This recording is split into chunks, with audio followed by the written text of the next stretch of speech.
Hi guys, it's Shanae and welcome back to my channel, and today we are continuing the read along for ErHa Volume 4. And today, according to the chapter title at least, we might have Shizun waking up.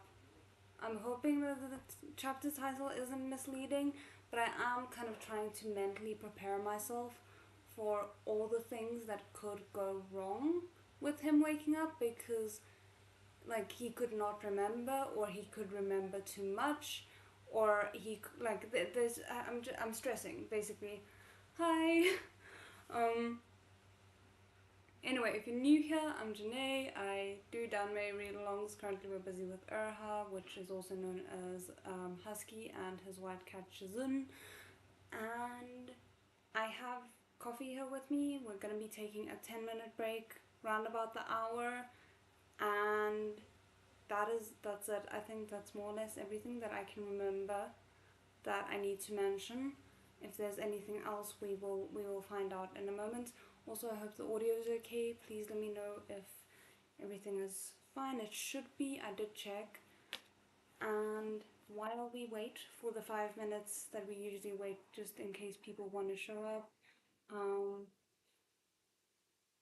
let me quickly find for us. We are on page 57, chapter 124. Yay, thank you very much. Okay, oof, damn, and I'm already a mess apparently. That is just wonderful.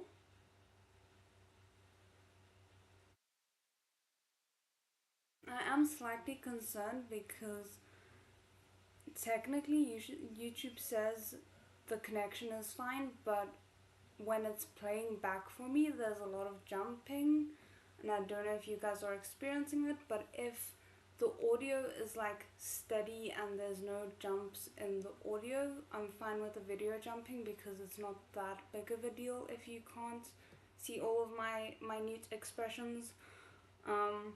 So yeah, I hope it's still okay. Hi and welcome. I saw your message earlier today, or your comments I should rather say. Okay, so we're gonna see how this goes. Why is it extra bumpy today? Okay,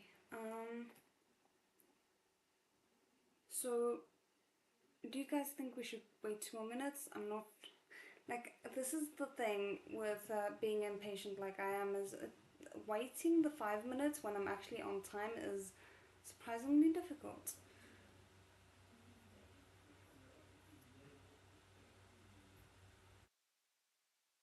I'm just gonna, there we go. Okay, is there anything else I should mention? I hope not.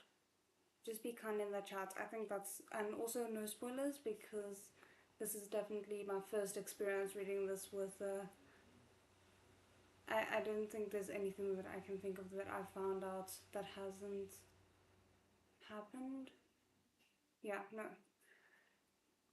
Okay, chapter 124, Shizun Awakens.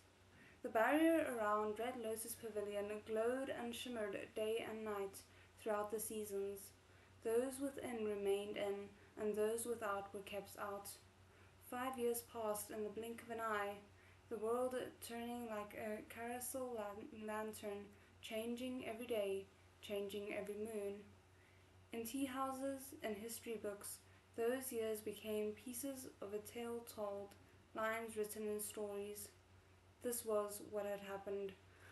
Now I'm nervous because I just remembered we had that entire reveal of Ye Wangxi not even being part of the important meeting, well, not meeting, competition anymore. In the first year of Chuaning's seclusion, his disciple Moran descended the mountain while Shuming and Shumei stayed at Zisheng Peak to pursue cultivation on their own. That year, Moran's handwriting got a little neater. Shumeng broke through the 9th level of Nirvana Blade, and Shumei left to study with the medicine sect Guyu Ye at the end of the year, when he learned much. During that time, Moran paid a visit to the Cheng family of salt merchants in Yezhou, asking to see Cheng Gongzi about a personal matter, only to find that the man had passed unexpectedly a few days prior. That is concerning.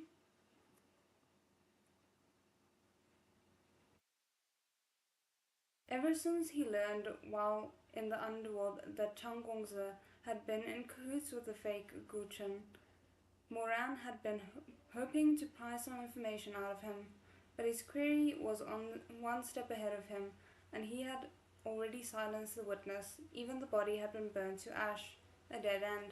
Well, at least I'm glad to hear he's like clear on the fact that this was a cover-up. In the second year of Chuaning's seclusion, the cultivation world held the spiritual mountain competition. Shuming won first place, Mei Han Xue second, and Nang Gongsi third. Damn, okay. Shumei tended to the sick and injured across the lower cultivation realm, while Moran roamed the land, defeating evil fiends and doing good deeds wherever he went, before retreating into the mountains to cultivate and disappearing without a trace. Oh! The third year of Chuaning's seclusion fell on a ghost year, teeming with yin energy. The barrier where they had fought that bloody battle at Butterfly Town became weak, and ghosts and fiends swarmed into the world of the living, terrorizing the people. The disciples of Shizun Peak, led by Shuming, fought to suppress the menace. Although the situation was not so dire as it had been when evil ghosts had filled the sky, it was nevertheless a disastrous year of misery and destitution. Damn, okay. The worst part I'm just realizing is the fact that Meatbun just glanced over all of that, which means that there's so many other terrible things yet to come. She didn't even really think this was worth mentioning or spending too much time on. The upper cultivation realm, being large and populous, barred its doors in self-protection. Each of its 9 major sects dispatched hundreds of disciples to guard the border between the upper and lower cultivation realms. They built an evil repelling wall, preventing both fiends and refugees from moving east. Impoverished fugitives from the lower cultivation realms were rebuffed at the walls and abandoned to their fate. The border defense kept out ghosts and humans alike, and so there was peace and calm within the wall, while corpses littered the ground at its foot. Xu Zhengyong tried many times to negotiate with the upper cultivation realm, to no avail. That year, all the blood spilt by the disciples of Shizun Peak at Butterfly Town flowed eastward. That is really grim. Hi! Also guys, just quickly, Couscous is one of the moderators for the channel, so yeah, just wanna officially say I'm happy you're here. At the end of the year, Moran, who had been cultivating in seclusion deep in the mountains, received a letter from his uncle. Learning that there was trouble in Sichuan, he stepped back into the world. It was the 4th year of Chuaning's seclusion. Moran and Shuming fought side by side, the 2 young masters of Shizun Peak leading the charge in the lower cultivation realm, driving demonic fiends from the land. In the final battle, once again at Butterfly Town, Shuming felled ghosts and demons by the hundreds and thousands, while Morwei Ye repaired the heavenly rifts, single-handedly sealing away the evil. Damn, how much cultivation has this man done in the 2-year time span? It was 2 years, right? I know it's 4 in total, but I think he only went into seclusion in the 3rd year. I'm not sure. In the following days, the upper cultivation realm reopened their borders and once again allowed people of the lower cultivation realm to enter. Oh, how kind! Now that everyone has sorted the things that you're responsible for, now you'll allow them back into your lives.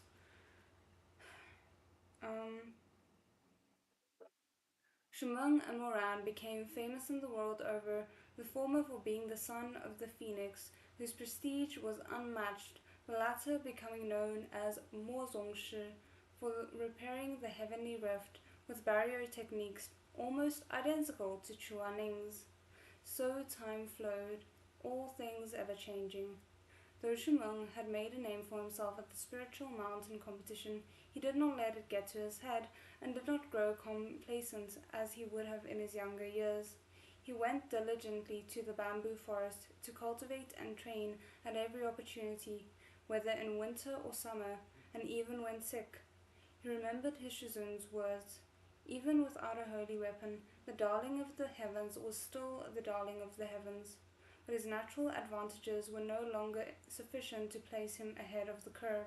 He now had to work harder than ever to offset a disadvantage instead. But I feel like his character has grown so much stronger because of it, and maybe that's just me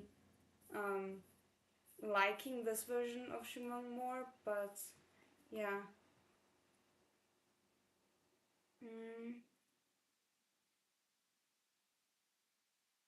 Sometimes, after completing a set of blade techniques, when he landed lethally on the ground and turned his head, he seemed almost to catch a glimpse of a small figure sitting on the rock as the sunlight streamed through the bamboo, whistling through a leaf.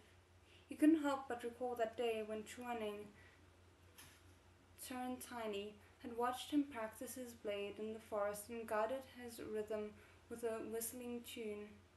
Glancing at the rock, Shumang could almost hear the melody. He closed his eyes, focusing his mind and letting his breath go still, before snapping them open just as a withered bamboo leaf came drifting down. Longchen sang, and the flash of the blade reflected in his eyes. The shadow of the blade extended and retracted with intent. Its strike swift as its surge tides and the flash of lightning, its withdrawal unhurried as the flurry of snow in the endless sky.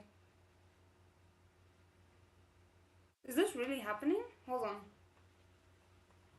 When Longcheng fell still and he stood straight once more, that withered leaf had already been sliced into a million pieces, silently drifting to the ground by his feet. With his head bowed, he could almost be mistaken for the foolhardy young boy, but when he looked up, those straight brows and clear, steady eyes were like the meeting of rivers and sea, a rapid stream surging into vast openness, melding into unbound tranquility. It had been 5 years. Shumeng raised his blade and wiped its frosty edge clean with a square of white cloth. Okay, so I kind of started suspecting it as I was continuing my reading, but that was Shumeng doing it. For a moment, I thought someone was attacking him.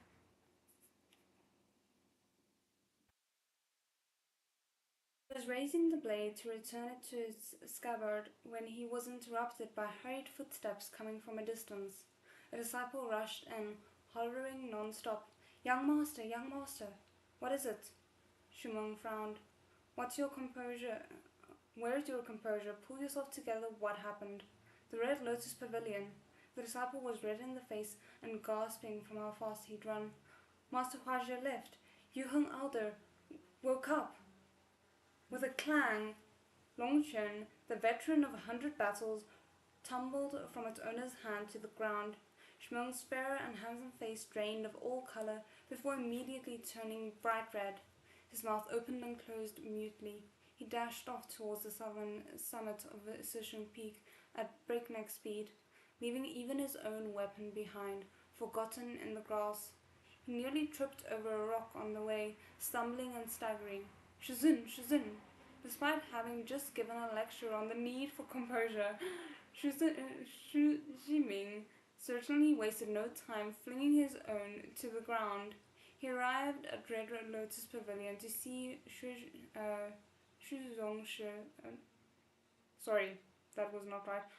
Zhengyong striding out. Before Shumeng could set a foot inside, Xu Zhengyong grinned broadly, held out a hand to stop his son from charging in like his life depended on it. Shuming was beside himself. Dad, yes, I know you want to see Yuheng, Shizun Yong said with a wide smile, but he's tired from his recovery and only spoke a few words to me before falling back asleep. Surely you wouldn't disturb your Shizun's rest.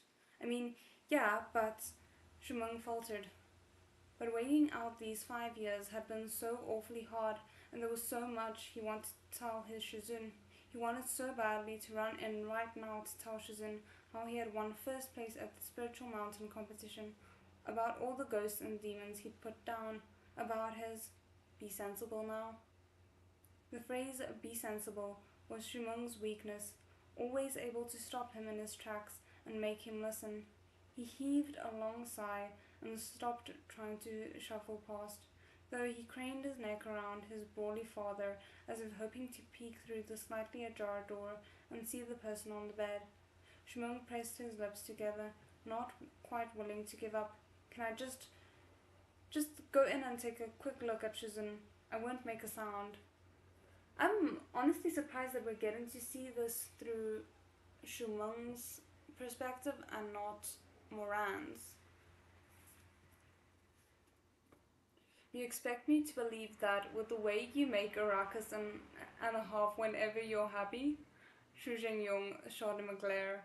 Don't think I've forgotten how you won at the spiritual mountain competition and acted so suave in front of the outsiders by hollering about it for 4 or 5 days straight the minute you got home. You wouldn't stop telling people how you kicked Nang Gongse off his wolf. I'm not misreading.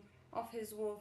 You told the story so many times, even Auntie Lee at Ming Po Ho can recite it word for word. You not make a sound. Huh. Fine. Shumeng relented, drooping where he stood. Father is right.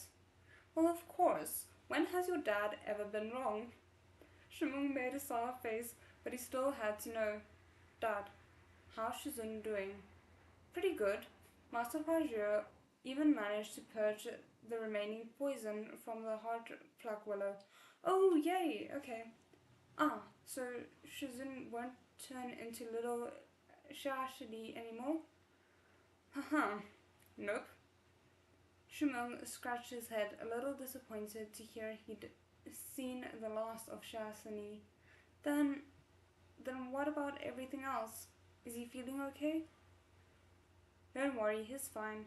The only thing not fine was the look on his face when he found out he'd been asleep for 5 years.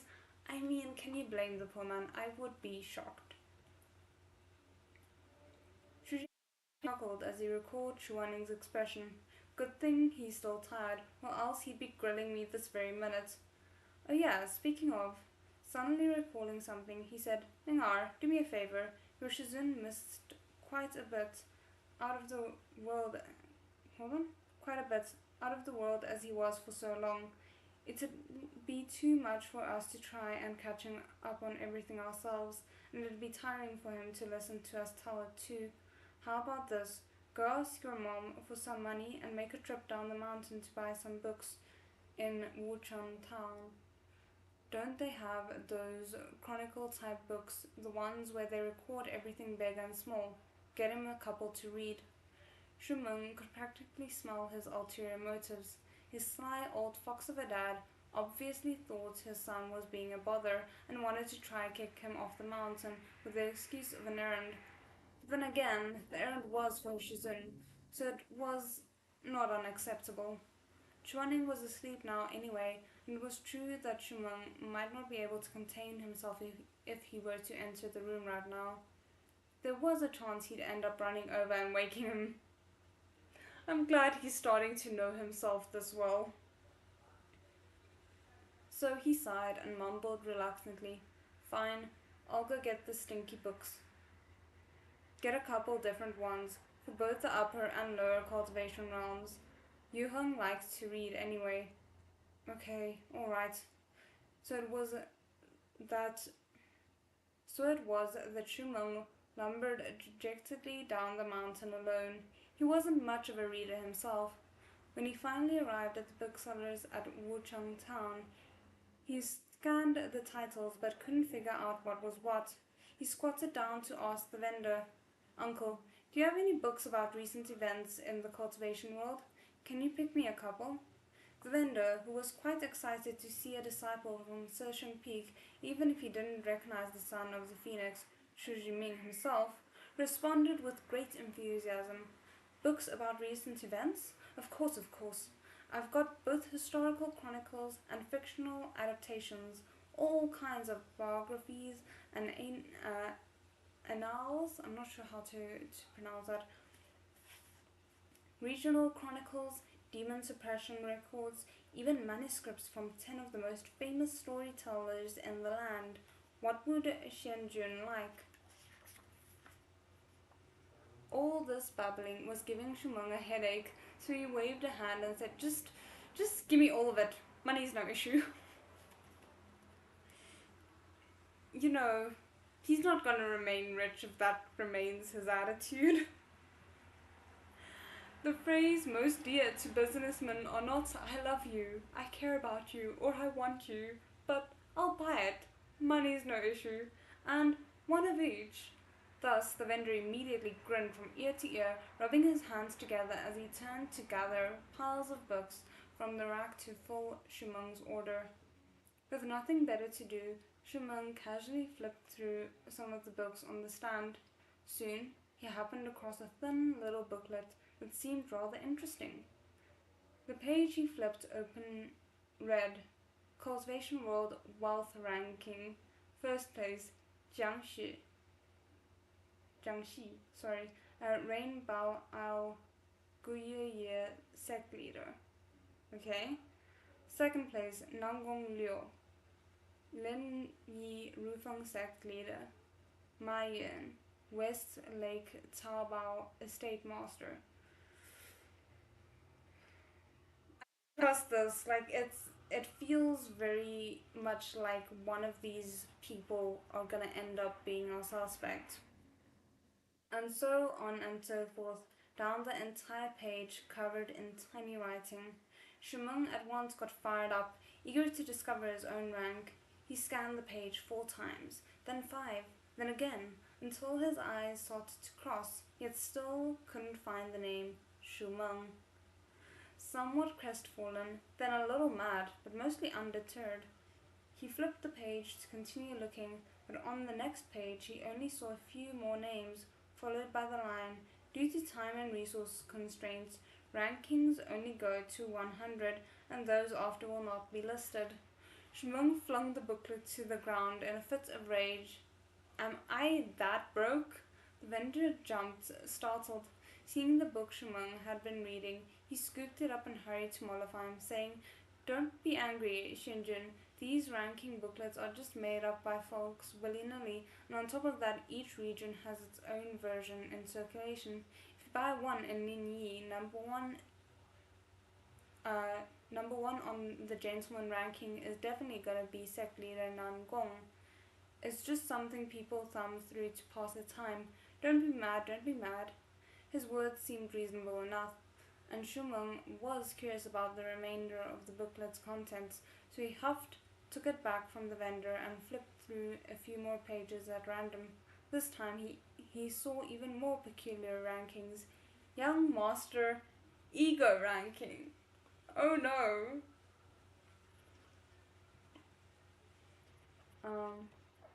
Hold on, I just want to see something. Never mind. Chapter 125. Shizun doesn't need to find a cultivation partner. Interesting title. I'm immediately very curious and invested. Does he not need to find one because he's stubborn, or does he not need to find one because he has Moran? Okay. Written in a neat and straight script, the ranking boldly declared: first place, Nanggong Se. Second place, Shuming.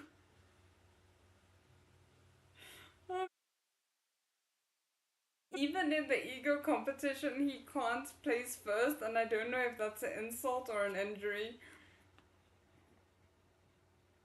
Shuming stared at the booklet for a long, dumbfounded moment, then slammed it shut. Every muscle in his face twitched, as though he had barely restrained a powerful urge to set the book ablaze. I see how it is, he bit out between clenched teeth. His expression was dark as he tapped the panic-stricken vendor with the booklet. Wrap the book separately. I'll take a close look when I get back.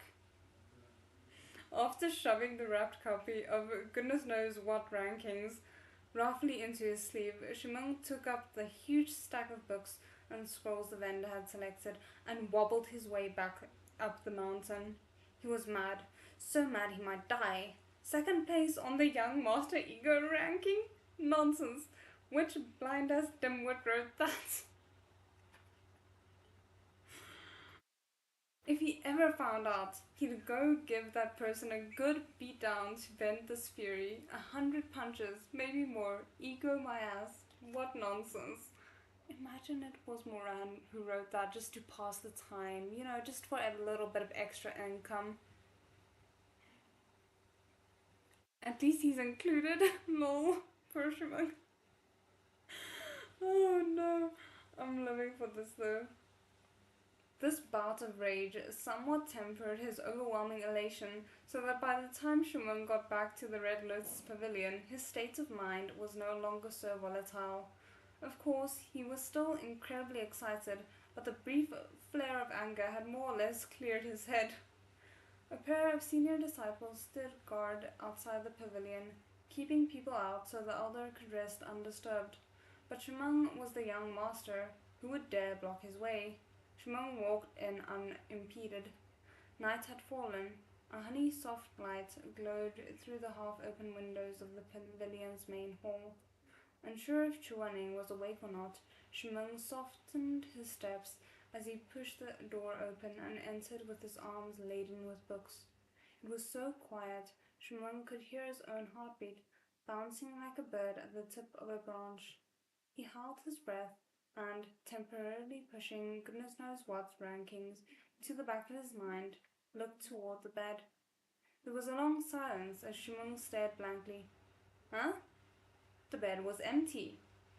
He was about to take a closer look when he felt an ice-cold hand on his shoulder, followed by an eerie, chilly voice from behind. What are your intentions trespassing in Red Lotus Pavilion?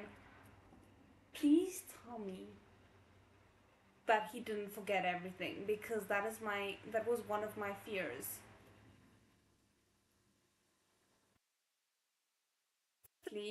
Mutely, Shuming turned his head, his neck creaking.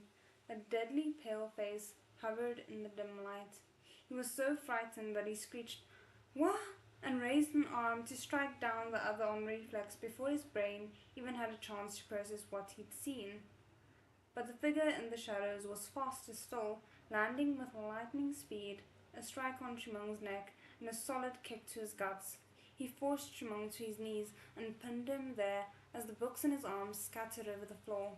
Shuming's faint surprise turned into absolute shock at getting knocked to the floor like this.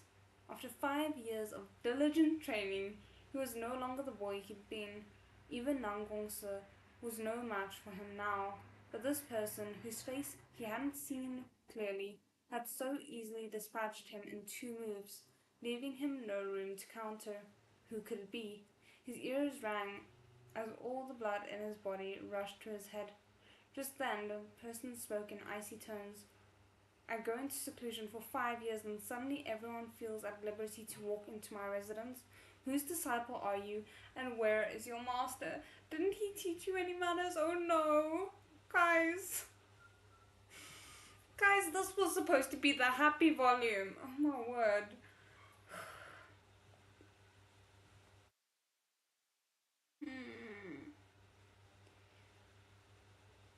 He had barely finished when Shuming turned and threw himself at him in the tightest hug. Shizun! Shizun! Chuaning froze.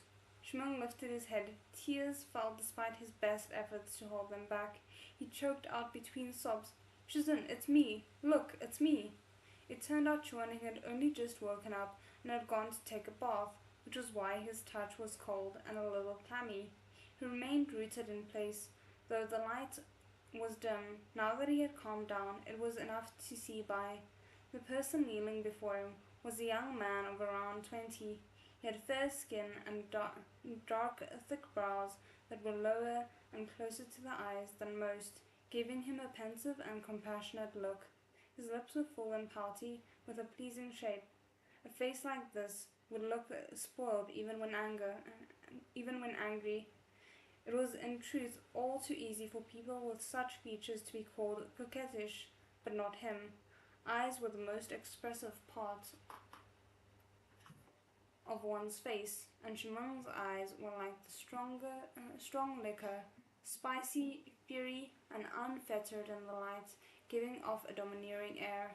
Those twin pools of liquor were unmistakable, even when contained in a pot of fine white jade. It had been 5 years. Shumeng had been only 16 when Chuaning died. He was 21 now. Adolescent boys shot up around 16 or 17, a new look every year, a different build every 6 months. Having missed 5 years of this development, Chuaning hadn't recognized Shumeng all upon unexpectedly encountering him. Thank goodness.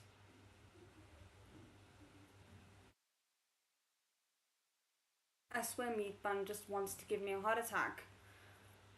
I don't think Meat Bun knows how to do pure happiness. True, very true. Unfortunately, very true.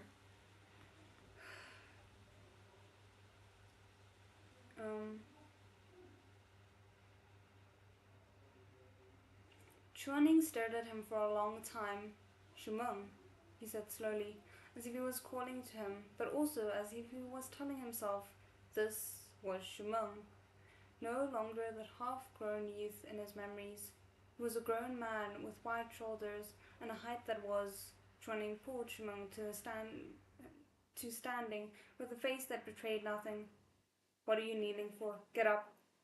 And a height that was not much different from his own. The passage of time was the most obvious in the young, carving a child into maturity in a few deft strokes.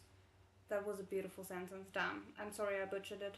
The first person Chuaning had seen when he woke up had been Xu Zhengyong, so it hadn't quite hit him just how long 5 years was. But now, faced with Shumeng, he was struck with the realization that it had indeed been a very long time, and that many people and things had changed. When he finally managed to calm down a little, Shumeng began to talk of this and that, clutching at Chuaning the whole time. Shizun, at the spiritual mountain competition, I got first place. Chuaning glanced at him, and a small smile tugged at his lips. Of course, that's hardly a surprise. Shumeng continued, red-faced. I fought Nang Gongsi. He had a holy weapon. I didn't. Feeling a little awkward about boasting so openly, he lowered his head and bashfully tugged at the hem of his robes. I didn't embarrass Shizun. Chuaning nodded, still smiling. It must have been bitterly difficult. Not bitter. Shumeng paused, and then said, it was sweet.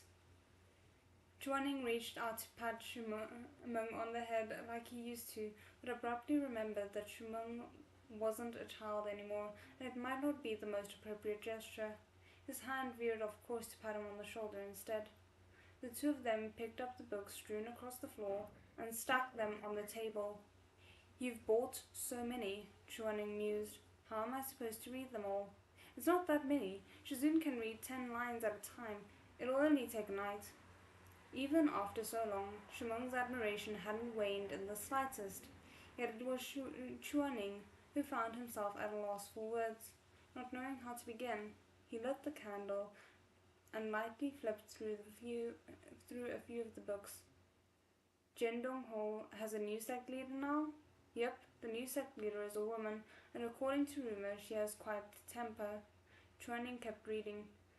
The page he was on was a long-winded chronicle of the comings and goings in Jiangdong Ho, which he read rapidly. But as he came to the section entitled Biographies of Jiangdong Ho's new sect leader, he asked, as if it had only just occurred to him, how has Moran been these past couple of years? See, this is my next question is he gonna remember what happened while he was technically just a soul? And only part of his soul at that? Um, I am just a little bit stressed. I don't know if you guys can tell.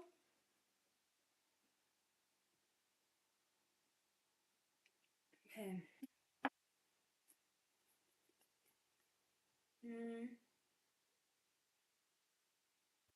He had taken care to ask the question in a very mild and carefully controlled tone, so Shumeng didn't think much of his interest.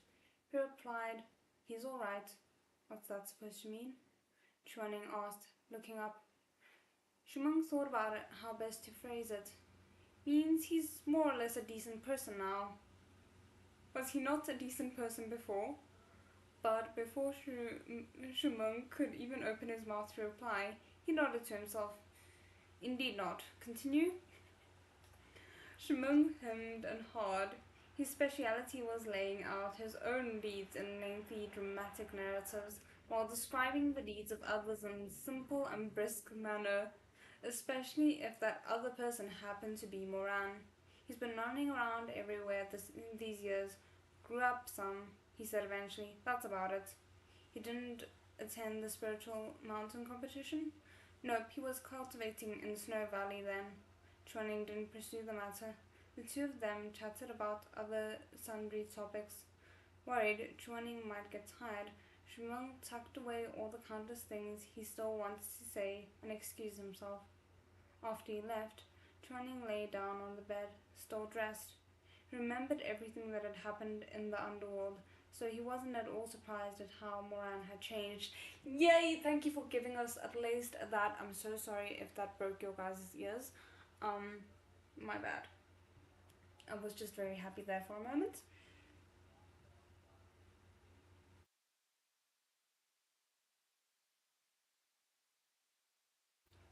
Time waited for no one. In the years he'd missed, even Shumeng had grown so much as to be almost unrecognizable. He wondered, what did Moran look like now? He recalled what Shu Jingyong had said to him before leaving earlier. "Yuheng, let's have a banquet tomorrow at Mingpo Hall to celebrate your coming out of seclusion. No refusing now. I've already sent a letter to Ranar. Surely you wouldn't want him to rush back all this way without a warm meal and a good wine to welcome him." Yeesh, this man knows how to manipulate Chuaning. Also, I'm sorry if you can hear the squeaky toys and the barking and everything going on in the house. My dog is just very excitable tonight. Um, their new dynamic should be interesting. Indeed, especially considering the fact that that Chuaning actually remembers, because I was scared that Meatbun might decide to backtrack on that in the sense of making him forget some part of it, but the fact that he hasn't is very, very intriguing indeed. Um, so Chuaning hadn't refused. He didn't like crowds, but Moran had always been his weakness. Xu Jingyong had mentioned that many villages at the foot of Baitul Mountain had been destroyed during the latest heavenly rift at Butterfly Town, leaving most of the survivors either injured or crippled. Such was the severity of the damage that the villages were in ruins even now, and the entire stretch of snowy plains resembled hell on earth. That was where Moran was presently, helping the villagers rebuild. Chuaning continued reading by candlelight for a while, but he couldn't resist the urge in the end. He rose and summoned a messenger, Haitang, with a swish of his sleeve, then thought for a moment before speaking. "Sect leader, if I may trouble you, please send Moran another letter and tell him not to rush. It would be great if he made it back in time, but it's also all right if he doesn't. I won't blame him. The weather's getting cold, and winter in Baitul Mountain, in the Baitul Mountain region,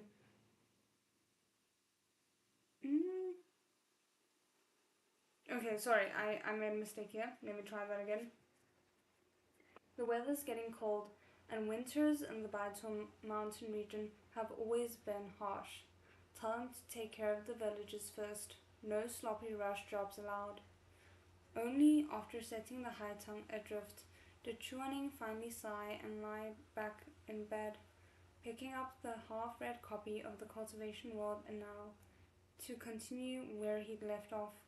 He wasn't such an outrageously quick reader as Shuming had said, able to read the whole pile of books in one night, but finishing a few of them was no problem. Melted wax pooled in the candle holder as the night grew deep. Chuaning closed the book and shut his eyes, a slight crease between his brows. He had essentially read through most of the major events in the cultivation world within the last 5 years. The contents of the record had been rather unremarkable at first, but once he had reached the second heavenly rift at Butterfly Town, Moran's name, began cropping up in passage after passage. Chuaning had started off lying on his side, propping his cheek on one hand while flipping lazily through the pages with the other, but at this part he instinctively sat up, holding the book with both hands and reading closely. The people of the lower cultivation realm fled eastward, but were met with a guarded wall and at the border and denied entry. This coincided with several days of overcast skies that allowed fiends to walk freely in the day. The common people died by the thousands before the wall, and blood flowed in rivers. September saw the food supply route cut off for 17 days. Murder and cannibalism were common. Great, we're done. Thank you for adding that small detail. Also, weird that they also call it September. I wish there would have been a different name for that, but that's just a very minuscule nitpick.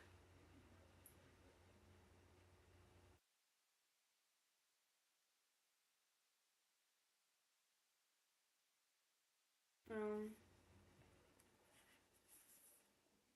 Here was the chronicle of when ghosts and fiends had run rampant, and many commoners had thought to seek refuge in the upper cultivation realm, only to be turned away at the border. In the end, desperate and starving, they had resorted to killing and eating their fellows to survive. The scenes of such horror and carnage had been reduced to a handful of lines on paper, and it left a sour taste in Chuaning's mouth as he read. The defense was led by young masters Meng and Ran of Shishing Peak. Shumeng's reputation soared as thousands of fiends were exterminated and many more driven back by the blade Long Cheng. Moran single-handedly repaired the heavenly rift, banishing the demons back to the underworld with barrier arts astoundingly similar to those of his master, Chuaning. Chuaning opened his eyes a touch wider, though he knew the heavenly rift described here was not so severe as the one in which he had lost his life. He was still surprised. He can repair a rift all by himself now? As he kept reading, there were more mentions of Moran's deeds, vanquishing evil as he roamed the land.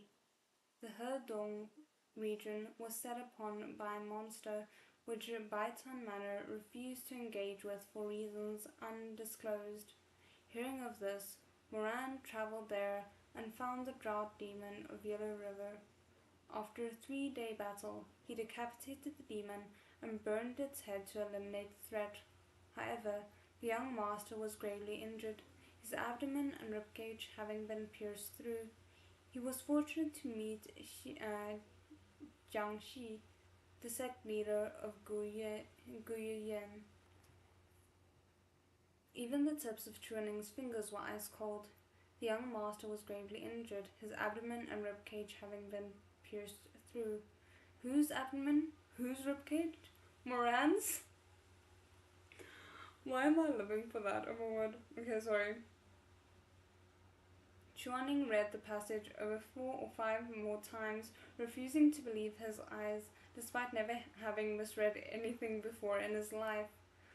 On the sixth read, he even placed a finger on the page to follow along as he read the words one by one. A part of me can just imagine his mind being like, I gave up my life and yet you're out here risking yours? Oh my word. Like, I don't think he actually would think that, but the protective side of himself might, in my head canon at least. Um, Hearing of this, Moran traveled there. A 3-day battle. Trenning could envision the dark-robed silhouette, long boots striding through the towering waves of the Yellow River, one hand held behind his back and the other wrapped around a bright holy weapon in the form of a willow vine.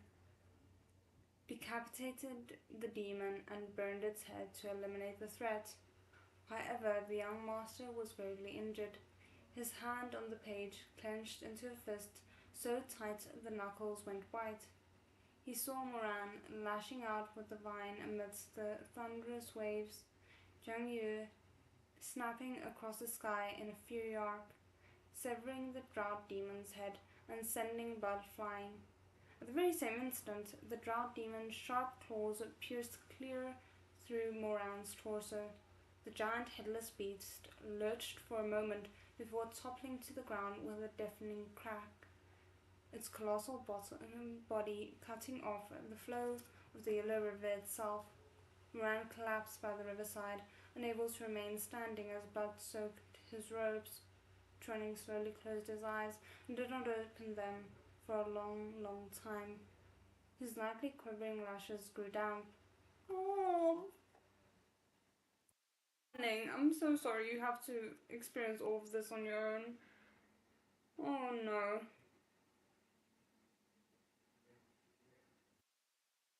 Um, Protective Chuaning is so cute, yes. The audacity of taking after him, how dare he? Yeah, see, that's kind of the vibe I'm getting here. Um,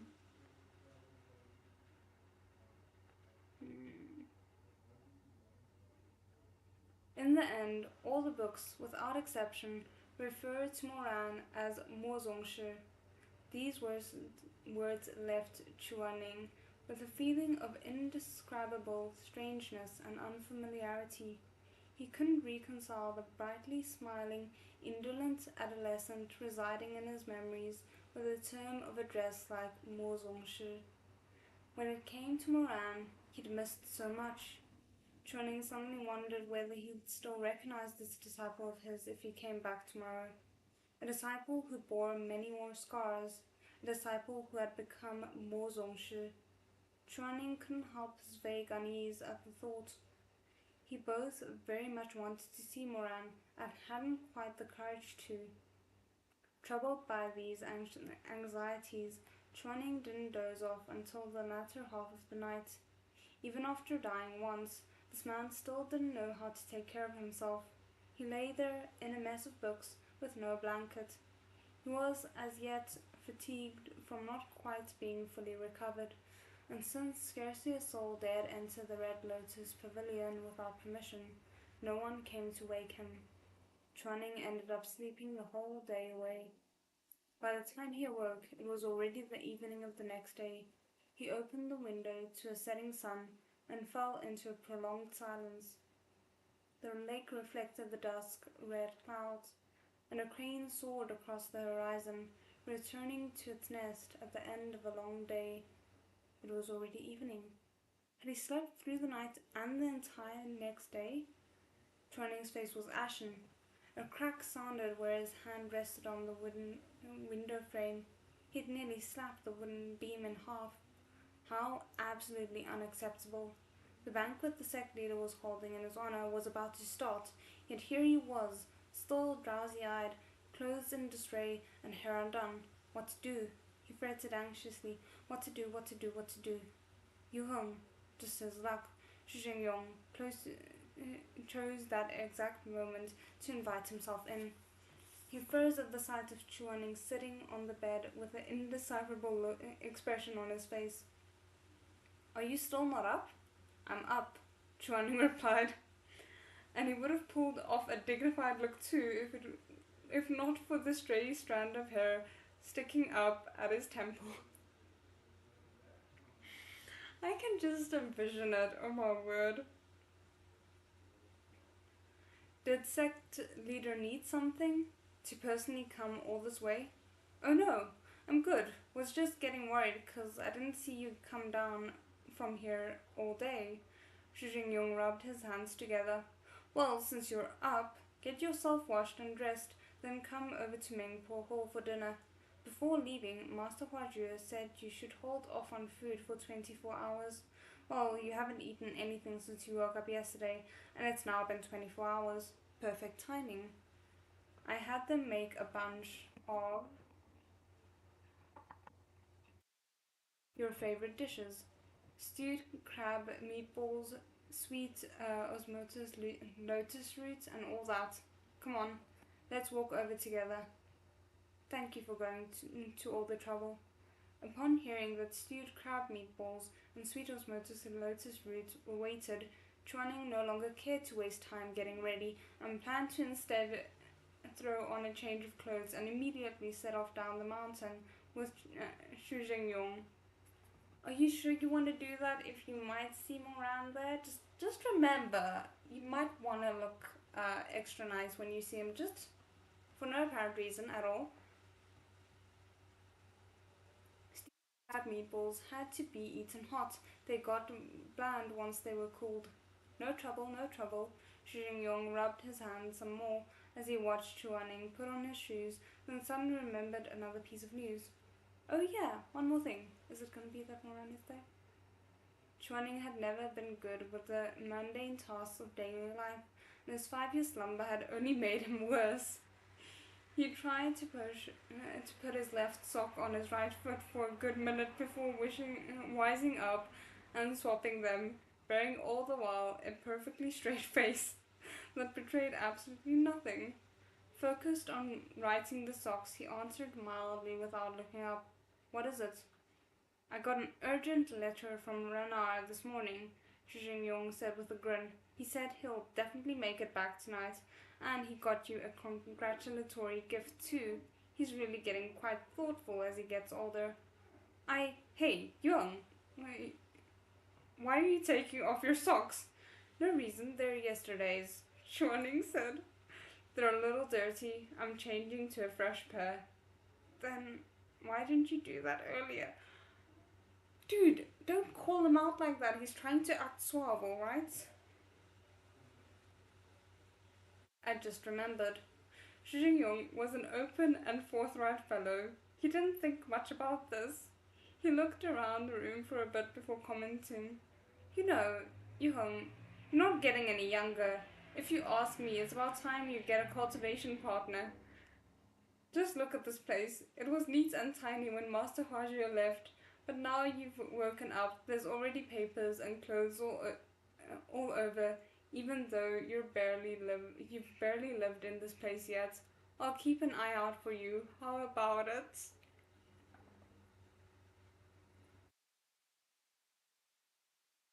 Also, rude to remind Chuaning that he's not getting any younger after he lost 5 years of his life sleeping. Just absolutely insensitive. But don't you worry, he will get a cultivation partner, just not the one you're probably thinking of. Goodness, meat bun, I know food descriptions. Oh my word. But also there was something else here that I just kind of can it be headcanon that Chuaning has ADHD, because I'm relating so much to him right now. Anyway. Sect leader, kindly see yourself out. Huh? Chuaning's face was like a storm cloud. I'm changing. Huh, sure, I'll get out. But the cultivation partner thing. Chuaning's head snapped up, his eyes cold as a pair of frozen lakes as he nailed the tactless Xu Jingyong with a glare. finally catching on. Shizun chuckled awkwardly. Just asking. I was wondering what you looked for in a partner. I'm sure you wouldn't settle for just anyone. Chuaning shot Shizhen another glare from beneath his lashes. Shizhen sighed. What? Am I wrong? He said helplessly. I know you're picky. I just have better things to do, is all. Chuaning replied mildly. How is that being picky? Alright then. If you're not picky, then tell me, what's your type? No pressure or anything, just so I can keep an eye out. Already annoyed and refusing to waste any more breath on this topic, Chuaning said dismissively, alive, female. Sector can feel free to keep an eye out. Kindly see yourself out. Please tell me Moran didn't hear any of that. Please, I'm begging you. Ringo is just an airhead. I know, but he's an airhead that I kinda low-key love though. Oh goodness, okay.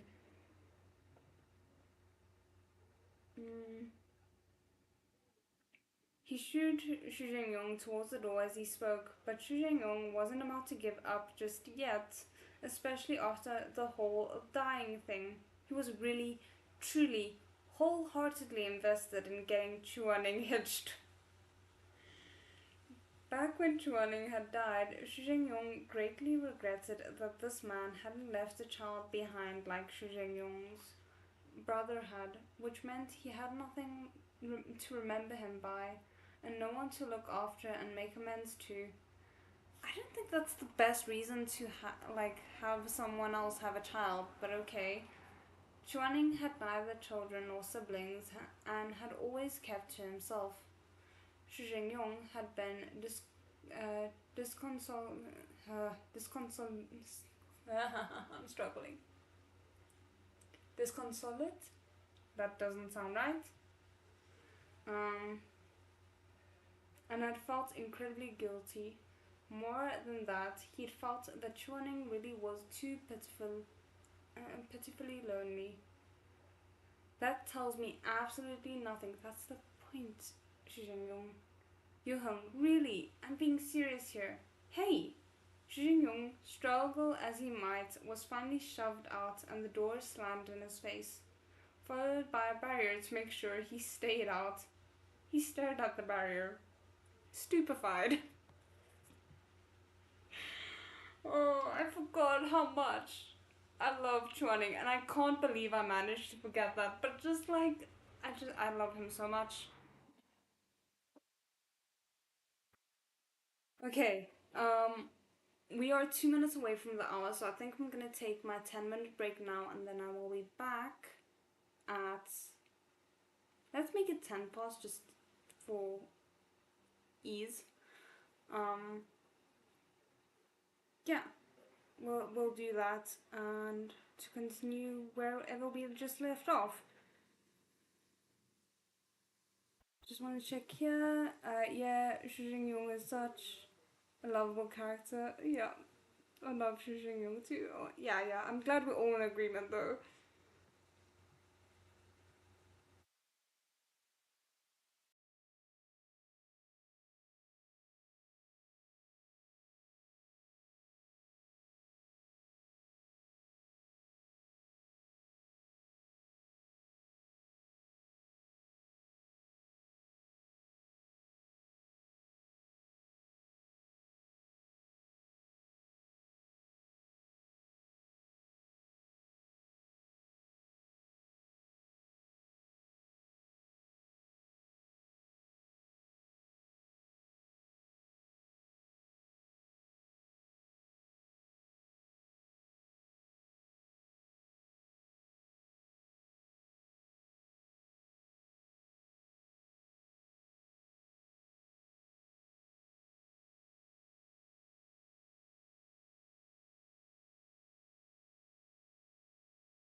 Sorry about that.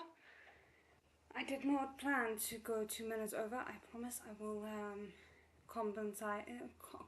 What was I about to say? Compensate for that. Okay, we are back. We are back.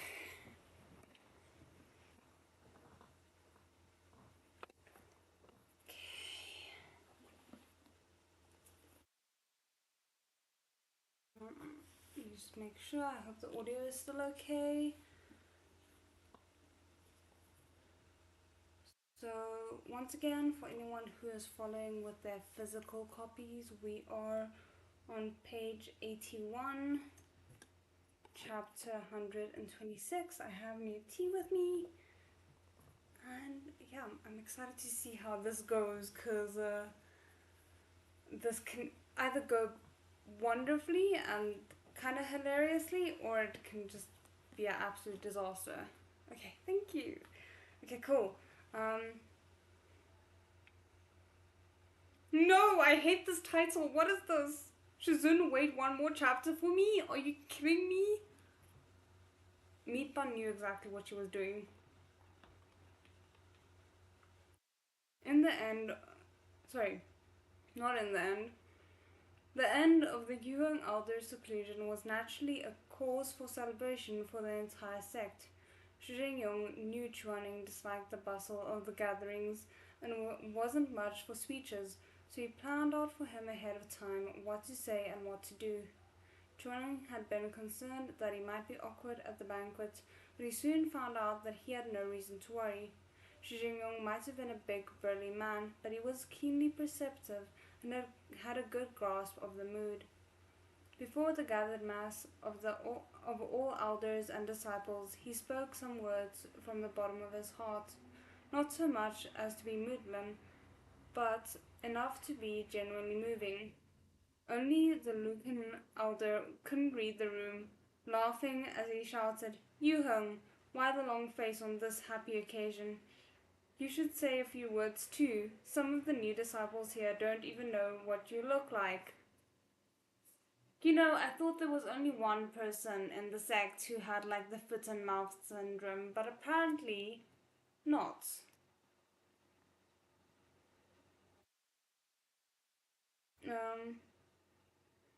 Xu Jingyong tried valiantly to save him.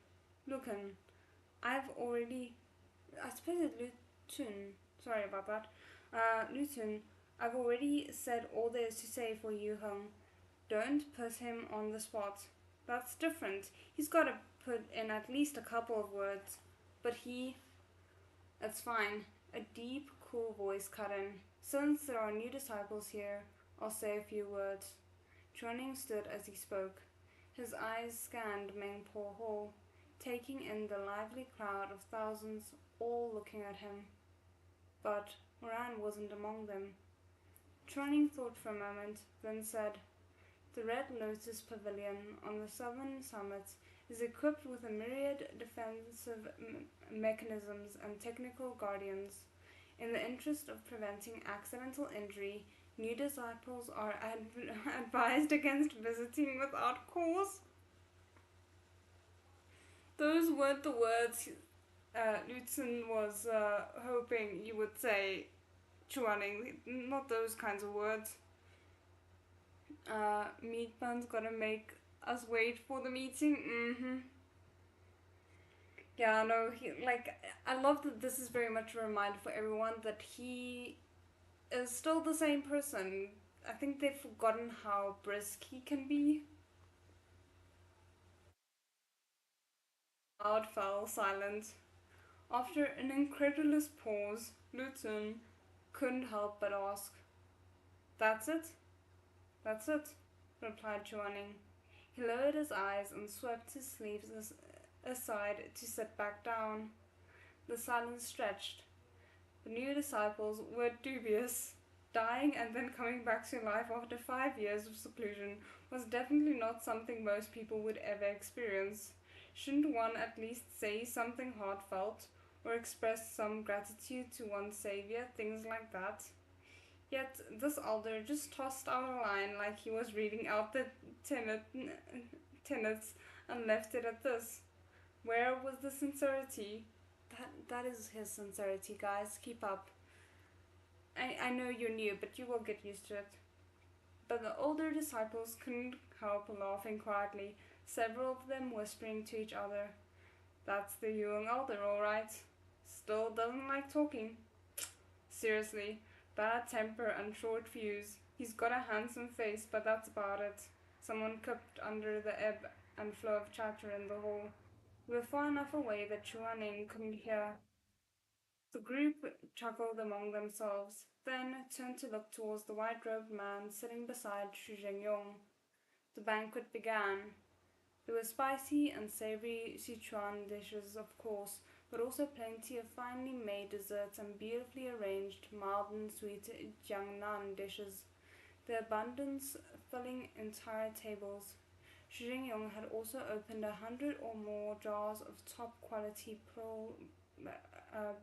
pear blossom white wines to share between tables, and cups were generously filled with the amber-colored liquor.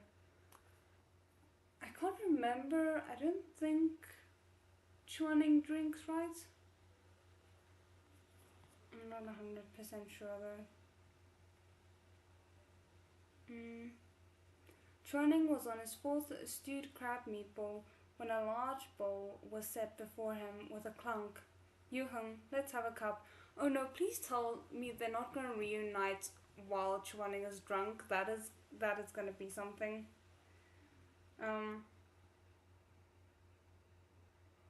Chuaning eyed the bowl. Then Xu Zhengyong, that's a bowl. Who cares if it's a cup or a bowl? Just drink it. It's your favorite, pear blossom white. Xu Zhengyong's bold features were practically glowing with joy in the convivial atmosphere. I've never heard that word. I know how much he can drink. 1,000 cups won't even get you tipsy. Come on, cheers. Okay, so he can drink a lot. Thank you for clarifying, Xu Zhengyong. He drinks. Okay, yeah, cool.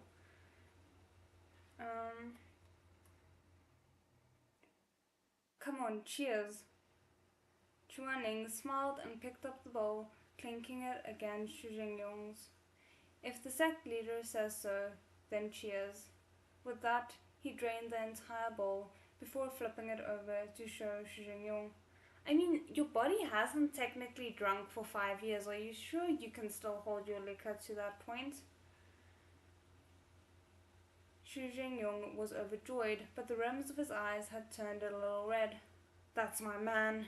I remember, 5 years ago, you asked me for a jar of top-quality pear blossom white from the cellar, and I wouldn't give it to you. After what happened, I couldn't regret it enough. I thought I'd never get to. He trailed off, then lifted his head and huffed out a long exhale before declaring loudly, Never mind. No point dwelling on it. If you want it, you can have the whole cellar. I'll make you have a good wine to drink for the rest of your life. Chuaning smiled. Deal. I'm enjoying seeing Chuaning and Xu Zhengyong's friendship here, because it kind of shows that there is a little bit of mischief with Chuaning. I mean, we know this, but still, it's nice to see it with a quote-unquote peer. While they were chatting, Shuming was over in a corner with someone, whispering back and forth for some time. Shuming suddenly grabbed hold of that person and hauled him over. Both of them bowed to Chuaning in proper, upright form. Was it Shumei? Shizun. Shuming lifted his head, his youthful countenance handsome and commanding. Shizun. The other person also lifted his head, revealing a face as beautiful as a lotus coming into bloom, or as wisps of cloud drifting lightly between peaks. Who else could it be but Shumei? This disciple was held up seeing patients at the free clinic in Wuchang town today, Shumei said bashfully, and only now came to visit Shizun. Pray forgive this disciple's shameful tardiness. It's no matter. Chuaning looked Shumei over carefully through lowered lashes. Though his expression remained neutral, he was caught off guard by a sudden and deep sense of loss. Moran's beloved person had grown into someone incomparably lovely. I want to cry. Oh my word, okay. If the Shumei of 5 years ago had been a fledgling beauty, then the grown-up Shumei before him was like a queen of the night in full bloom, its tender green sepals unable to hide the glistening white within, snowy petals quivering as they unfurled, its loveliness eclipsing all around it. His sweet peach blossom eyes were clear and dewy. The curve of his nose was gentle and perfect. A little more would have seemed too harsh, and a little less would have looked too weak. His lips were red and full like a dew-laden cherry, and every word that tumbled from him was soft and sweet. Shizun, this disciple missed you so much. The pain I'm feeling right now. But it is interesting because I'm only just actually realizing that this is technically the first time that Moran would see Shumei as a fully grown adult, as someone in his 20s, because didn't, am I getting the times wrong now, but didn't Moran lose Shumei when they were younger, originally in the previous timeline? So wouldn't this be the first time that Moran got to see Shumei like this? I'm a little bit worried about, if that's the case, how um, their interaction will go, their first interaction.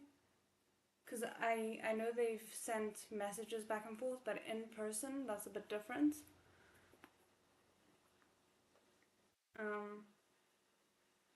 Chuaning was caught by surprise. Shumei rarely ever expressed his feelings so openly. For a moment, he didn't know what to say. When he saw Shumei's eyes red-rimmed with emotion, Chuaning couldn't help feeling rather ashamed of himself. What was he getting jealous of Shuming Jing for? He was so much older than him, and his superior to boot. Oh, okay. Sorry, I misread that. I was like, he's superior to boot what? But he meant his superior to boot. Why should he be jealous of Shuming Jing? He nodded and said mildly, "You may both rise." His two disciples stood with his permission, feeling freshly under control. Chuaning glanced at Shumei, then froze. He stared in mute confusion. Shumei was taller than Shuming. Chuaning choked a little, cleared his throat twice, and couldn't resist stealing a few more glances. If he's taller than Shuming, it means he's taller than Chuaning as well. Isn't that the case? Oh goodness, okay. Let's see. Um, Not just a little taller either. Shumei's figure was even more striking like this. Broad shoulders, a slim waist, and long legs, gentle and demure, but with a subtle suggestion of assertiveness, an air of grace and elegance that defied words. This grown-up Shumei was nothing like the fragile adolescent he'd known before. Despite himself, Chuaning's face fell again. He felt like he had lost at this competition a little too woefully. But forget it. He had kept his feelings for Moran to himself till the day he died, and there was no chance he'd confess them in the future. Great. As for Moran, that guy had chased him all the way to the underworld and still couldn't tell Chuaning liked him, so there was no chance he'd ever notice in times to come. The two would be no more than master and disciple for the rest of this life. That was a strong bond too. It was fine. As for anything beyond that, there was no point forcing something that wasn't meant to be. But it is meant to be though, in a weird way. Shuming, red-faced, nudged Shimei with his elbow and shot him a meaningful look. Helpless, Shimei asked in a soft voice, "You really want me to do this?" "Yeah, it's better if you do it. But you're the one who gathered all the things over 5 years." "Yeah, that's why it'd be awkward for me to. You do it. Besides, you brought some stuff back with you today, right?" "Right." After some hesitation, Shimei sighed and acquiesced. He took hold of the huge rosewood box that Shuming had been hiding behind his back and carried it carefully in both hands as he walked over to Chuaning. If these are letters from Moran that has Shizun mentioned in each and every one of them, I am gonna perspire. I don't know.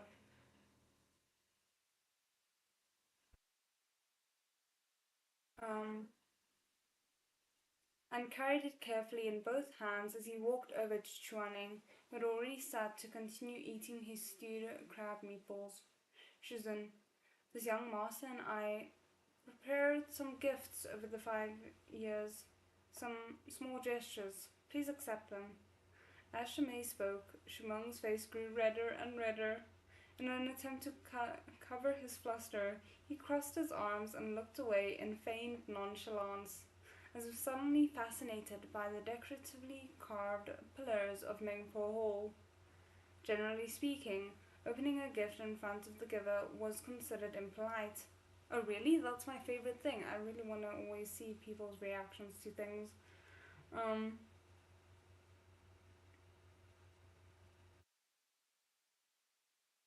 but as the Shizun didn't want to accept something too valuable, he thought for a moment before asking, "What is it?"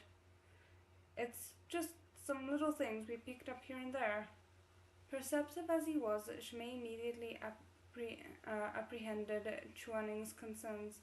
"Nothing expensive. Just take it to your room and open it there, if that's what Shizun is worried about.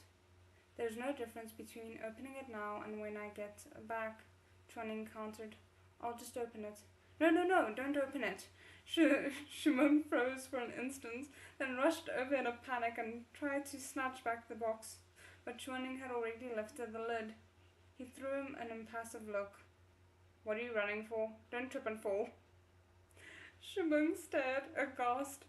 Sure enough, the box was stuffed with all sorts of interesting things: delicately embroidered hair ribbons, finely crafted hair clasps, an intricate belt buckle of jade. Chuaning casually picked up a bottle of sedatives and spotted the seal of the Hanlin and sage glistening under the candlelight. The contents of the box, all told, were quite costly indeed. Chuaning didn't know what to say and opted instead to shoot his disciple a glare. Shimong's face grew yet redder. "I think it's sweet. Aww." Xu Zhenyong watched from the sidelines, amused. Yuheng just accepted as a token of Mingar's thoughtfulness. Anyway, the other elders all got you fairly pricey gifts too. What's one more? "Shumeng is my disciple," Chuaning said firmly. "It wouldn't be right to accept all this from someone under his own tutelage." Hearing him say this, Shumeng panicked. "It's just stuff I picked up over the last 5 years that I thought would suit Shizun, and I only spent money I earned myself, not a cent of my dad's. Shizun, if you don't take it, he'll be upset, won't be able to sleep." Shi Yong supplied, "Might even go on a hunger strike." Not his dad, just tossing him under the bus like that. Oh my word. Yeah, I've recently found out that on some Asian other, in some Asian other countries, opening the gift in front of the one who gave it is considered impolite. That is interesting. Duly noted though. But that's kind of sad. I really love it when I get to see people's reactions to the things I bought for them. At least then I know if I failed or if I actually chose something that they liked. Um, Chuaning eyed them both. He really didn't know how to handle this father-son duo. He looked back down and noticed another, even smaller wooden box within the pile of gifts. What's this? He picked it up and opened the delicate lid to reveal 4 little clay figurines. Bewildered, he glanced up at Shuming to find that his disciple's face was currently the color of a ripe tomato. Catching Chuaning's gaze, Shuming hastily lowered his head. The handsome young man acted like a bashful little boy under Shizun's stare, unable to make eye contact. What is this? Chuaning asked again. Shizun was curious as well. Let's have a look. No, don't. Shuming mumbled helplessly, clasping a hand to his forehead, but his old man had already cheerfully removed the 4 little clay dolls and arranged them in a neat row. Did he make it or commission someone to make it and it's Shizun and his 3 disciples? Is that it? Why do I want that to be it?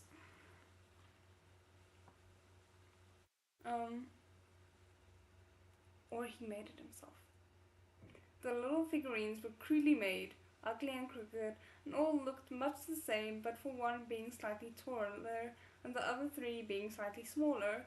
Shuming's handiwork, to be sure. He had originally wanted to learn the mechanical arts from Chuaning, but within a day Chuaning had insisted he switch to the blade.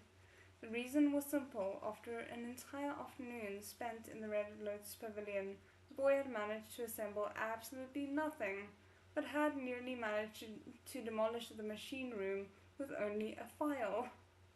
It must have been painstaking work to form the clay dolls with only the power of his pure heart. I definitely like this version of Shuming so much more. Not that there was anything really wrong with Shuming in the past timeline, but obviously he was just a very lonely soul at that point for very good reason. So it's so nice to see how warm and open he is in this timeline. Xu Jingyong plucked up one of the dolls and looked it over, turning it this way and that, but still wasn't sure what he was looking at. The thing you made. What is it? Nothing, Shuming said stubbornly. I was just messing around. This black one is really ugly. The taller white one looks much better. The black one is Moran. He was like, I'm not going to spend a lot of time carving Moran out. He can just look however. Xingyong mumbled as he thumbed at the little clay doll's head. Don't touch it. But it was too late. The little doll spoke. Hands off, uncle. Xingyong stared, speechless. Chuaning also stared, also speechless. Shuming gave himself a sound clap, then covered his eyes with his arms. He couldn't bear to look any longer. It took Xu Jingyong a long minute to put 2 and 2 together, but when he did, he laughed out loud. Oh, Mengar, is that supposed to be Ranar? Didn't you make him a bit too ugly? Ha! I love this. Before we move on, I just need to show you guys the illustration that came with this because it is beautiful. It is absolutely stunning. And poor Shumeng's expression there in the background is just so weirdly relatable. I'm living for this. Oh my goodness.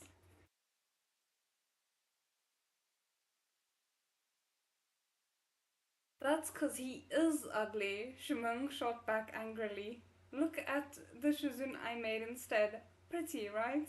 His face was bright red as he pointed at the white painted clay doll. But the tip of his finger inadvertently brushed the little doll's head. It humphed coldly and said, Don't be so impudent. Accurate. Chuaning truly could not think of a single thing to say. Xu Zhengyong laughed so hard he nearly cried. That's pretty good, pretty good. You laid a voice charm on them, didn't you? The little one's actually doing a pretty good impression of Yu Heng. Ha! Chuaning flicked his sleeves. Ridiculous. but he carefully picked up the 4 clay dolls, tucked them back into the box, and set it beside him. I love that that's the thing that he wants to keep.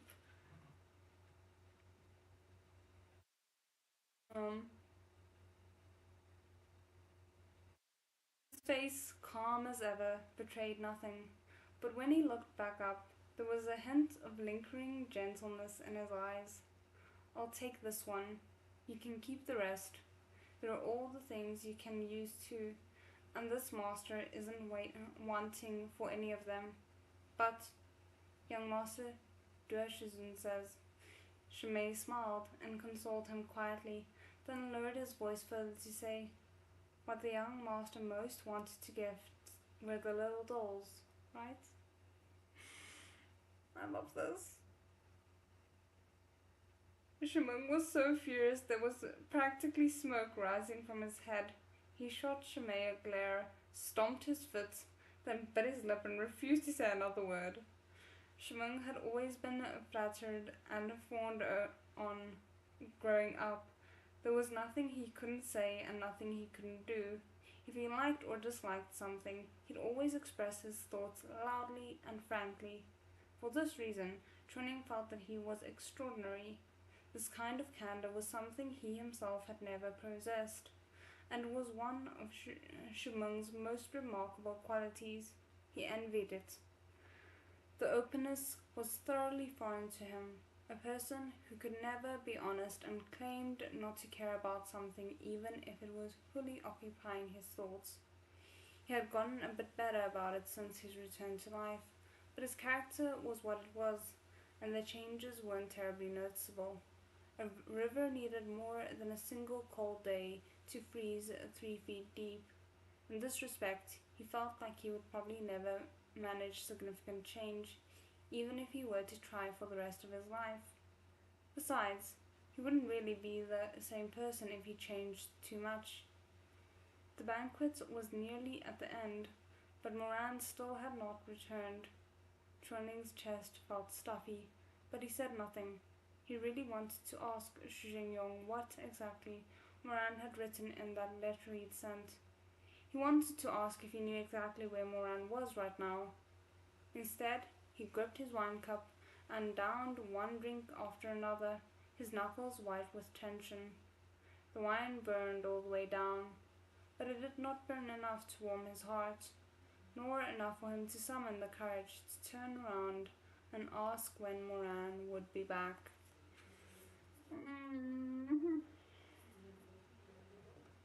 This is painful.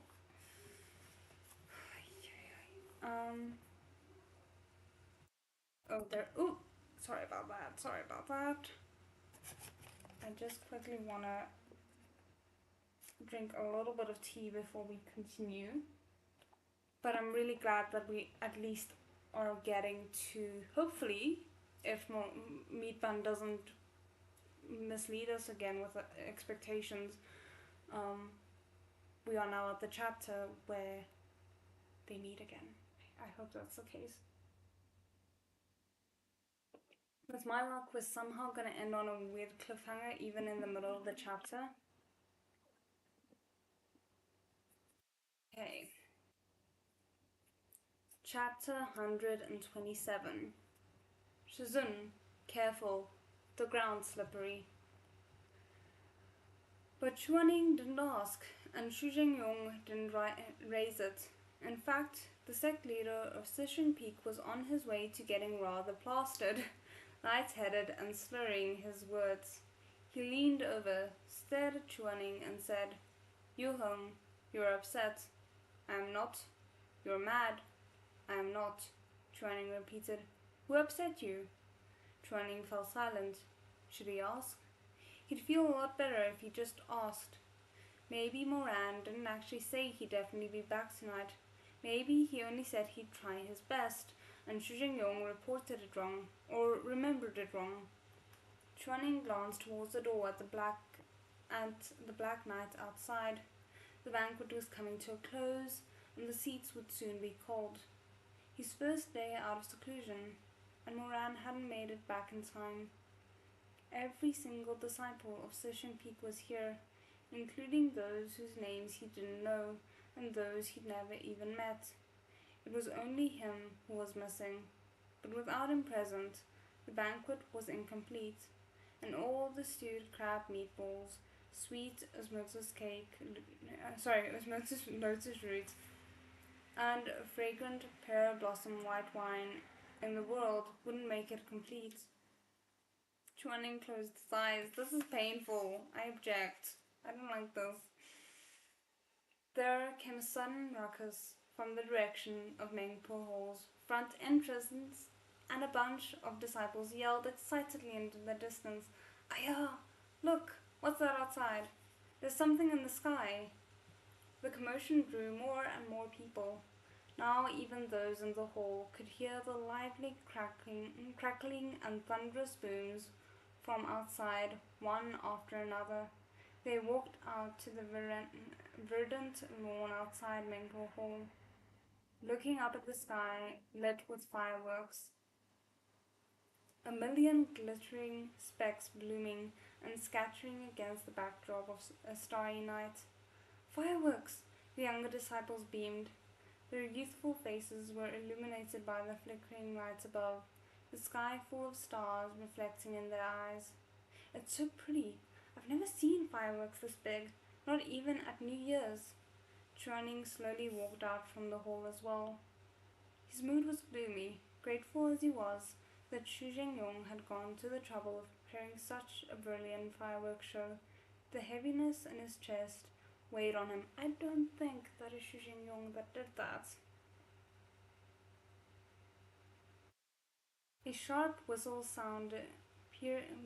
sound pierced the night. He lifted his head listlessly and saw a streak of gold-red light shooting into the open sky like an arrow loosed from its bow. How beautiful! If only that person were here too. Bang! That brilliant flare flew level with the Big Dipper's handle before bursting across the sky in countless glittering sparks, eclipsing the stars of the Milky Way. I'm butchering this, I'm so sorry. And stealing the lights from the moon itself. The fireworks scattered like so many high-tongue petals set adrift by a rustling breeze, floating and dancing like wintry snow, glimmering and rippling like open water. Amidst the splendid display and lively bustle of the crowd, Chuaning slowly closed his eyes. Disciple Moran welcomed Shizun back from seclusion. These words came from behind him all of a sudden, every syllable clear and needle-like. I know we've been waiting for this, but now I'm not ready.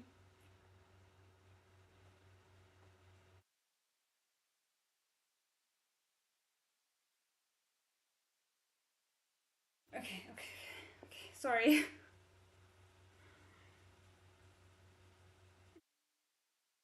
And now I've lost my place. Damn it.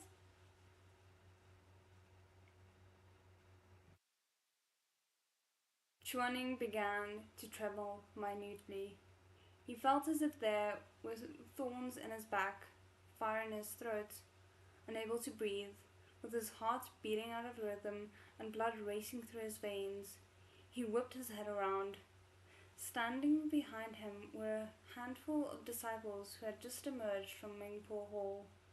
All were gazing at the sky in amazement, and one of them had been reading aloud. And then it wasn't just one person reading those words anymore. Everyone found it novel and interesting.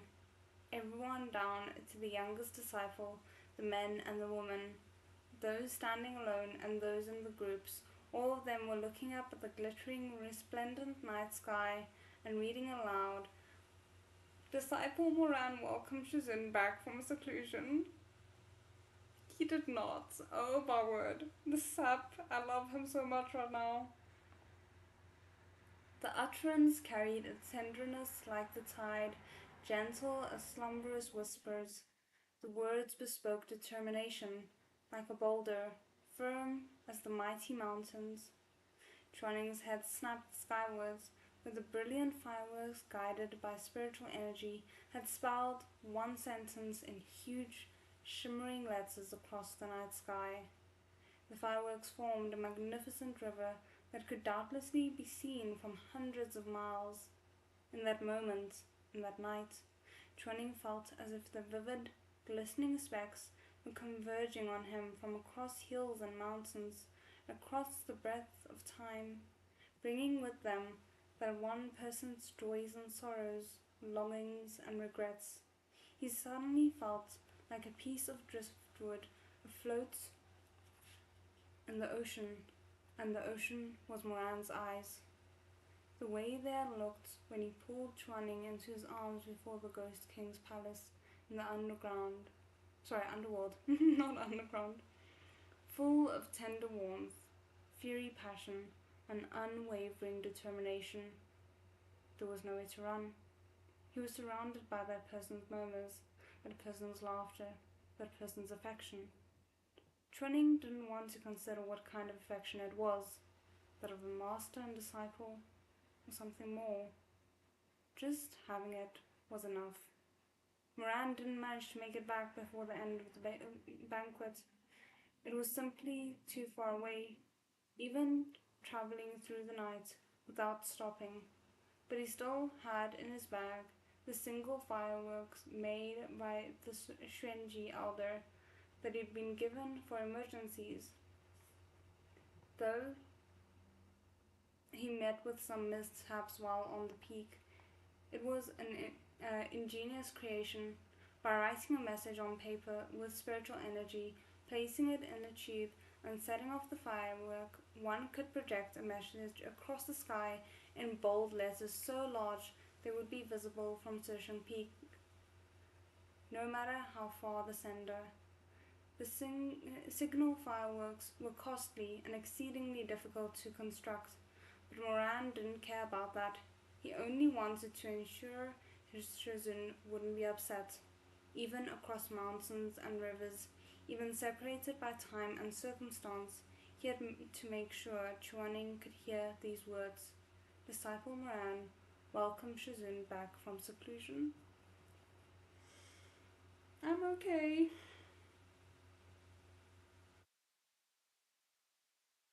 Oh my word.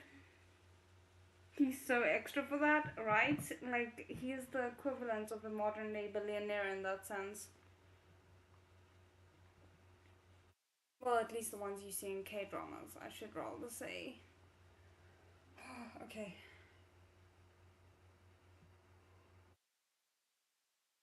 We're not done yet. There are still 10 minutes left. I'm gonna try and motor through as much as I can in those 10 minutes. The banquet came to a close 4 hours later. By the time Chuaning got back to the Red Lotus Pavilion, the night was late and he smelled of wine. He wanted to take a bath to wash off, but the weather had gone cold of late, and the water in the pavilion's lotus pond was too chilly for bathing. Damn it! Sorry, that was me. He'd nearly caught a cold washing there yesterday. After a moment's thought, he stepped inside to fetch a change of clothes and a wooden wash tub, then headed towards Melodic Springs. Melodic Springs was the sect's communal bath, though he'd only ever used it in his first few months at Shizun Peak. Hardly anyone would be bathing this late at night. Lifting the thin hemp curtain with one hand, Chuaning strode in. Many parts of Shizun Peak had been renovated over the years, but Melodic Springs was unchanged. High black tiled walls rose all sides, and lightly drifting sheer veils lined the winding corridors that led from the front gate to the flight of 6 narrow wooden steps, lacquered with a clear varnish. Bathers would remove their shoes and socks before descending the stairs, so as at one glance anyone could tell how many people were currently soaking in the baths. While taking off his own, Chuaning saw that there was only one pair of boots here, fairly large and a little dirty, but placed neatly in the corner rather than carelessly tossed to the ground just because it was empty. Is this how they're gonna reunite in the baths? Or have I just seen too many tropes like this? I don't know. Like, this is. Okay, let's just read. Um, Shuming wondered who else had come here to bathe this late at night, but it was only a fleeting thought. Holding his small wash tub, he walked barefoot down the steps, brushed aside the last set of curtains at the end of the path, and walked into the courtyard. The courtyard was hazy with steam, which rose from the massive hot spring that cascaded down from a broad, rumbling waterfall and spilled over the rocks into tiered pools. The thick, cloudy steam gently unfurled out from the pool, drifting slowly, filling every corner and crevice and killing visibility. A person had to get very close to another to see their face. Of course they do. Chuaning followed the little footpath of smooth, colorful pebbles under the luxuriant canopy of flowering peach blossoms until he reached. There better be an illustration of this. The closest entrance to the baths. A low shelf carved from blue stone had been placed there to hold bathers' clothes. He put his wooden bathtub and robe on the shelf, then undressed and waded slowly into the spring. Guys, are you kidding me? It was pleasantly warm. Imagine I'm hyping this up and nothing happens. Chuaning couldn't help the soft sigh of contentment that escaped him, if not for his reluctance to brave the crowds when bathing, or otherwise only come this late every day. He'd really rather bathe here than the cold waters of the Red Lotus Pavilion's simple pond. Truly, Shizun was fastidious and thorough.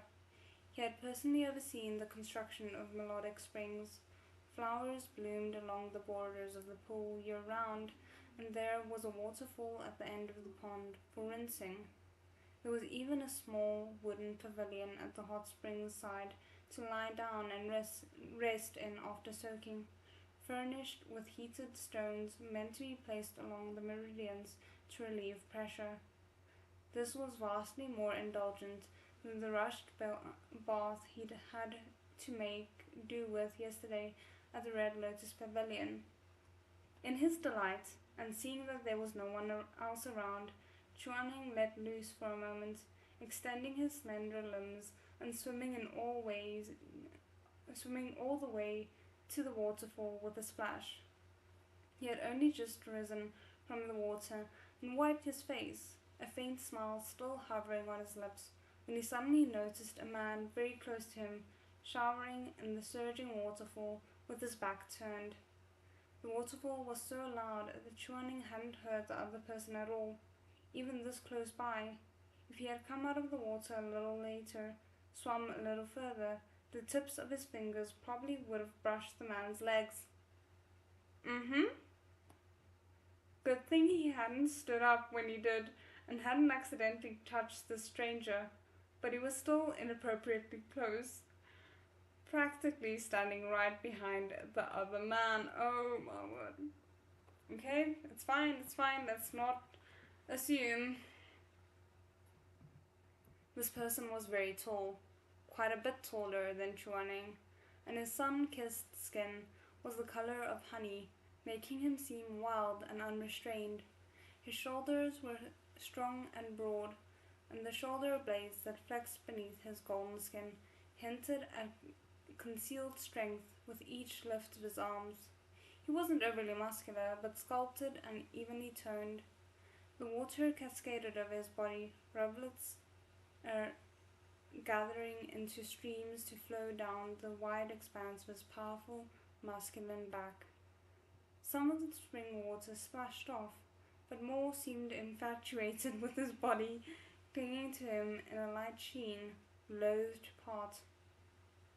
Why is that such a ridiculously beautiful description? As someone accustomed to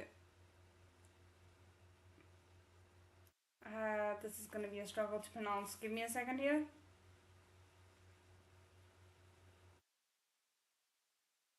Exacticism, that is not the word, but we're just going to move straight past. Shuming had never seen such a carnal sight. His ears burned, and he hastily turned to leave. Heaven only knew whether it was the bottom of the spring that was too slippery. This is where the title of the chapter comes in. Or if it was Shuming who took a false step. He stumbled and fell face first into the pool, sending a spray of water into the air. Cough, cough. Shuming's face was red with embarrassment, and he inadvertently swallowed a mouthful of water in his fluster. When he remembered that it was technically bath water from that guy behind him, I was about to mention that. He became so indignant and disgusted that he discarded all appearance of calm and composure, scrambling and flailing as he tried to find his footing. He was the Yuheng elder. How could? In his panic, and with no dignity left to speak of, a strong, shapely hand grabbed him and pulled him up from the streaming water. The man had obviously been startled by what had happened just behind him. Are you okay? The man spoke in a deep, soothing voice, one hand round Shuming's arm. The difference in their height was such that his breath puffed against Shuming's ear as he lowered his head to speak. Careful, it's slippery here. Shuming's ears burned even hotter. He could sense that the man's chest was behind him, mere inches from his back, rising and falling, up and down. Each time it fell, a merciful relief like it had been spared.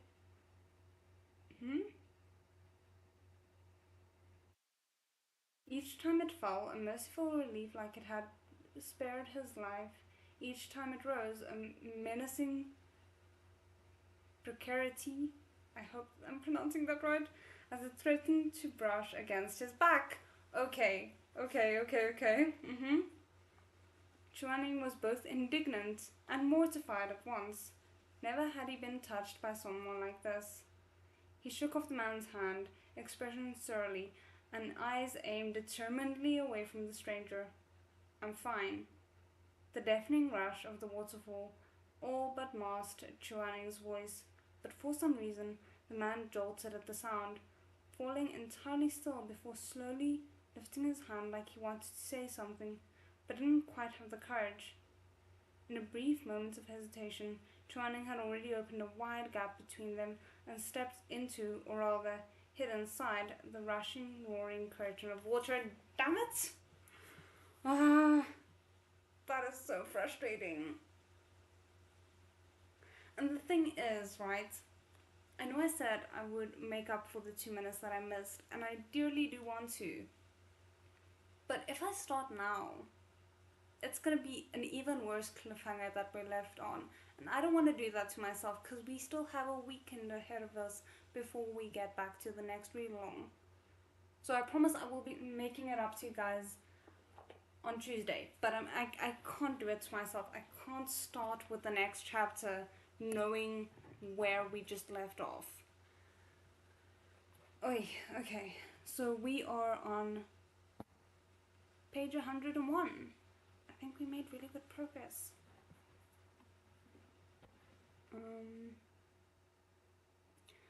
I have to admit that I much prefer their meeting being in a private compared to Moran having... Yeah, that is very true. I didn't anticipate it being this way though. Like that very much was unexpected. I thought maybe, if anything, Moran would go to kind of just like check on him, not wake him up, but just like check on him once he arrived in the middle of the night, and then Shuming might wake up from the noise, and that would be how they first met again. But this, and I am forever sour about the fact that we didn't get an illustration of that beautiful description of like the peach blossoms falling and the what do you call it? They just used it. Waterfall in the background and all of that. Like, we got that entire description and we did not get an illustration. Damn it. Okay. Anyway, I hope you guys still enjoyed it. And we'll be back for the next read along on Tuesday, same time as this one started. I will also put up the or schedule the stream a little bit ahead of time, like I've been doing. And yeah, I hope you have an amazing rest of your day or night, wherever you are, and a good weekend as well. 再见。